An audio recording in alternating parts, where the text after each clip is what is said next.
আসসালামু আলাইকুম, শামিমাস লাইফস্টাইলে সবাইকে শুভেচ্ছা।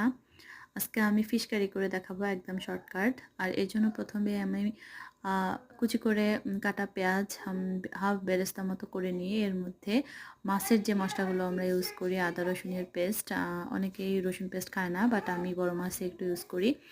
এরপরে জিরার গুঁড়ো, ধনের গুঁড়ো, মরিচ, লবণ সব কিছু দিয়ে আমি কষিয়ে নিয়ে এর মধ্যে ভেজিটেবল যে যার পছন্দ মতো ভেজিটেবল নিয়ে একটু কষিয়ে নিয়ে এর মধ্যে ভেজে রাখা যে মাছগুলো রেখেছি, আজকে আমি রুই মাছ নিয়েছিলাম, এগুলি হালকা করে ভেজে নিলেই হবে।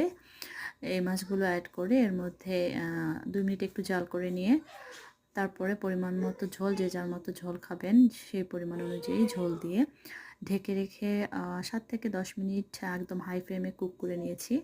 দ্যাটস ইট, হয়ে গেল vegetable curry, chicken fish curry. Thank you.